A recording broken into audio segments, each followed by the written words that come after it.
അസ്സലാമു അലൈക്കും വറഹ്മത്തുള്ളാഹി വബറകാത്തു. നമ്മിലെ അധിക ആളുകൾക്കും ശത്രുക്കൾ ഉണ്ടാവും അല്ലേ? അത്രയും മിത്രങ്ങളായ ആളുകളായിരിക്കും പിന്നെ ശത്രുക്കളായിട്ട് മാറുക. അപ്പം മിത്രങ്ങളാണെങ്കിൽ നമ്മൾ അവരോട് എന്താകരുത്, നമ്മുടെ സഹോദരനാണെങ്കിൽ പോലും നമ്മൾ കൂടുതൽ ആരോടും ബന്ധം കാണിക്കരുത്. കൂടുതൽ ബന്ധം കാണിച്ചാൽ ബന്ധം മുറിയും എന്നുള്ളതാണ്.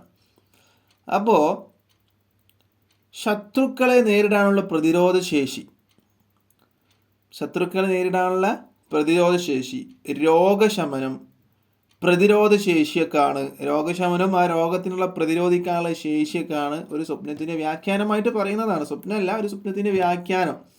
ശത്രുക്കളെ നേരിടാനുള്ള പ്രതിരോധ ശേഷിയുണ്ട്, രോഗശമനം എനിക്കുണ്ട് രോഗിയാണെങ്കിൽ, പിന്നെ പ്രതിരോധ ശേഷിയുണ്ട്, രോഗത്തിനോടുള്ള പ്രതിരോധ ശേഷിയുണ്ട്. അതൊക്കെ ഉള്ള ഒരാളാണ്. അപ്പോൾ ഇതൊരു സ്വപ്നത്തിൻ്റെ വ്യാഖ്യാനമാണ്. അപ്പോൾ ഇത് ഏത് സ്വപ്നമായിരിക്കും, ഏത് സ്വപ്നം കണ്ടാലാണ് ഇങ്ങനെയൊക്കെ സംഭവിക്കുക എന്നുള്ളതാണ് നമ്മളിന്ന് സംസാരിക്കാൻ വേണ്ടി പോകുന്നത്. നമ്മളെ ആയുധം എന്ന് പറയുമ്പോൾ പല രൂപത്തിലുള്ള ആയുധം ഉണ്ട് അല്ലേ? ആയുധങ്ങൾ പറയുമ്പോൾ കത്തി, കോടാലി, അതൊക്കെ ആയുധങ്ങൾ തന്നെയാണ്.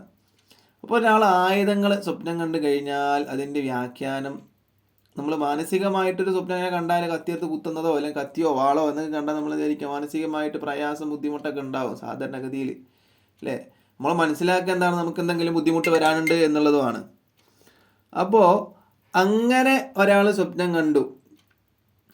അപ്പോൾ ഒരാളങ്ങനെ ഉറക്കം എഴുന്നേറ്റാൽ അതിൻ്റെ വ്യാഖ്യാനം എന്താണെന്ന് അറിയാൻ എങ്ങനെ കൊതിക്കുകയും ചെയ്യും. എന്തായിരിക്കും ഇതിൻ്റെ വ്യാഖ്യാനം, എങ്ങനെയൊക്കെ സ്വപ്നം കണ്ടിട്ടുണ്ടല്ലോ, എനിക്ക് എന്തെങ്കിലും സംഭവിക്കും. അപ്പോൾ പല ആളുകളും അതിൻ്റെ വ്യാഖ്യാനം ചോദിക്കുന്ന ആളുകളുണ്ട്.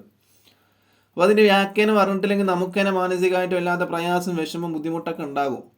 എന്നാൽ ആയുധത്തിൻ്റെ വ്യാഖ്യാനം അത്ര മോശമായ രീതിയിലല്ല മഹാന്മാരായ വ്യാഖ്യാതാക്കളായ പണ്ഡിതന്മാരെ പരിചയപ്പെടുത്തുന്നത്. മഹാനായ ഇമാം നാബൽസി എന്നവർ അവിടുത്തെ ഒരു കിതാബിൽ അങ്ങനെ പറയാണ്. എന്താണ് പറയുന്നത്? 258 പേജിൽ പറയുന്നുണ്ട്. എന്താ പറയുന്നത്? ഇമാം നാബൽസി എന്നവർ പറയുന്നു, ഒരാൾ ആയുധം ഉറക്കിൽ സ്വപ്നം കണ്ടാൽ അതിൻ്റെ വ്യാഖ്യാനം ശത്രുക്കളുടെ മേൽ സഹായം എന്നാണ്. എനിക്ക് ശത്രുക്കളുടെ മേൽ സഹായം ഉണ്ടാവും.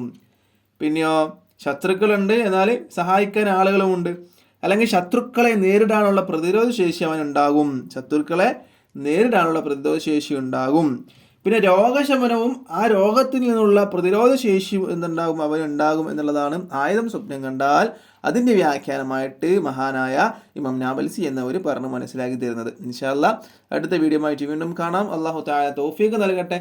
അസ്സലാമു അലൈക്കും വറഹ്മത്തുള്ളാഹി വബറകാതുഹു.